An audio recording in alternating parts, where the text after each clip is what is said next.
കിഫ്ബിയിൽ 1,00,000-ലധികം ശമ്പളം പറ്റുന്നത് 44 ഉദ്യോഗസ്ഥരെന്ന് രേഖകൾ തെളിയിക്കുന്നു.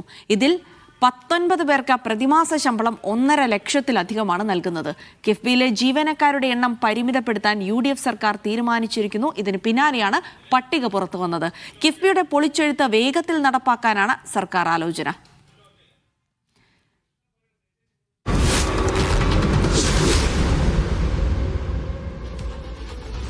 സുനിൽ ഐസക് തിരുവനന്തപുരത്ത് നിന്ന് വിവരങ്ങൾ നൽകും. സുനിൽ, അപ്പോൾ ധവളപത്രം വന്നതിന് പിന്നാലെ കിഫ്ബിയുടെ ഒരു പൊളിച്ചെഴുത്ത് കൂടി ഉണ്ടാകുമെന്നുള്ള സൂചനകൾ ലഭിച്ചു. അതിന് പിന്നാലെയാണ് ഈ കണക്കുകൾ കൂടി പുറത്തു വരുന്നത്. അപ്പോൾ ഈ കണക്കുകളിലുള്ള പ്രത്യേകിച്ച് ഇത്രയും അധികം ശമ്പളം കൊടുത്ത് ഇത്രയും അധികം ആളുകളെ നിർത്തുക, അങ്ങനെ ആ ഒരു രീതി മാറിക്കൊണ്ട് അതിനെ മൊത്തത്തിൽ പൊളിച്ചെഴുതാനുള്ള നീക്കങ്ങൾ നടക്കുന്നു എന്നുള്ളതാണ്. അപ്പോൾ അതിന്റെ ഭാഗമായി കൂടി തന്നെയാണ് ഇപ്പോൾ ഈ പട്ടിക പുറത്തു വന്നിട്ടുള്ളതും. ഇനി എന്തൊക്കെ മാറ്റങ്ങൾ കൂടി പ്രതീക്ഷിക്കണം സുനിൽ?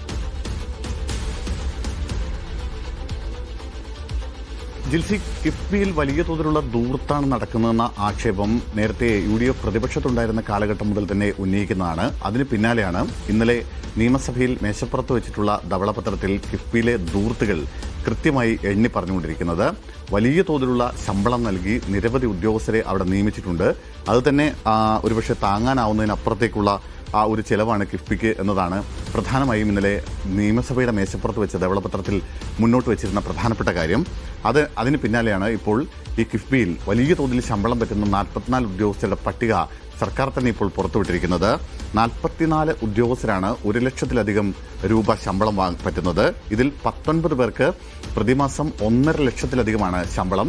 ചില ആളുകൾക്ക് 1,80,000-നും 2 ലക്ഷത്തിനും ഇടയിൽ ശമ്പളം പറ്റുന്ന ആളുകളുണ്ട്.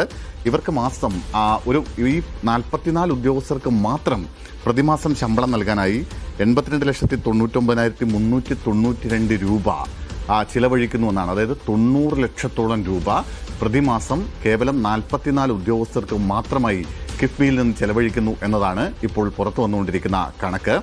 അതായത് ഇത് മാത്രമല്ല, ഇതിനൊപ്പം നമുക്ക് ചേർത്ത് പറയേണ്ട മറ്റൊരു കാര്യം കൂടിയുണ്ട്. ഇതിലേതാണ്ട് 10-ലധികം ഉദ്യോഗസ്ഥർക്ക് പെൻഷനും ഇതിനൊപ്പമുണ്ട്. 50,000, 48,000 രൂപ അടക്കം. ഏതാണ്ട് നമുക്ക് ലഭിക്കുന്ന കണക്കനുസരിച്ചാണെങ്കിൽ 24,000 മുതൽ 50,000 രൂപ വരെ പെൻഷൻ പറ്റുന്ന 18ഓളം ഉദ്യോഗസ്ഥരും ഈ കൂട്ടത്തിലുണ്ട്. അവർക്ക് പെൻഷൻ അർഹതയുള്ള ഉദ്യോഗസ്ഥരും ഈ കൂട്ടത്തിലുണ്ട് എന്നാണ് കണക്കുകൾ സൂചിപ്പിക്കുന്നത്.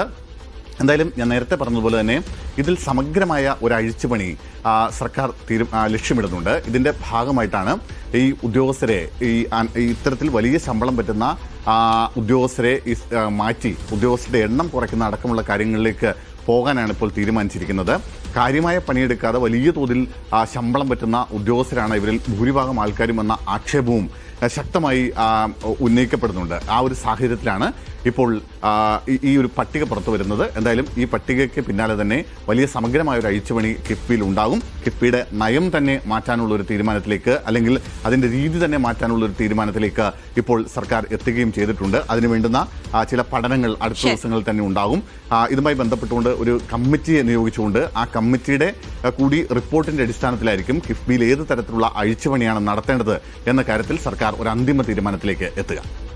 ശരി, സുനിൽ ഐസക്കാണ് വിവരങ്ങൾ നൽകിയത്. അപ്പോൾ കിഫ്ബിയിലെ ധൂർത്തുമായി ബന്ധപ്പെട്ട് നേരത്തെ തന്നെ ആക്ഷേപങ്ങൾ ഉണ്ടായിരുന്നു. എന്തായാലും കിഫ്ബിയിൽ സമഗ്രമായ ഒരു അഴിച്ചുപണിക്ക് UDF സർക്കാർ തയ്യാറെടുക്കുന്നതിന്റെ ഭാഗമായി കൂടിയാണ് ഇപ്പോൾ ഈ കണക്കുകൾ പുറത്തുവിട്ടുന്നത്. വളരെ നിസാരമായ ജോലി ചെയ്യുന്നവരിലടക്കം വലിയ ശമ്പളം കൈപ്പറ്റുന്നു. ഇവർക്കൊക്കെ വലിയ രീതിയിലുള്ള ഒരു പെൻഷൻ കൊടുക്കേണ്ടതായ ഒരു സാഹചര്യം കൂടിയുണ്ട്. അപ്പോൾ അതിനെയൊക്കെ മറികടന്നുകൊണ്ട് സമഗ്രമായ ഒരു പൊളിച്ചെഴുത്തലിന് കൂടെ UDF തുനിയുന്നു, സർക്കാർ തുനിയുന്നു എന്നുള്ള വാർത്തയാണ് പുറത്തു വന്നത്.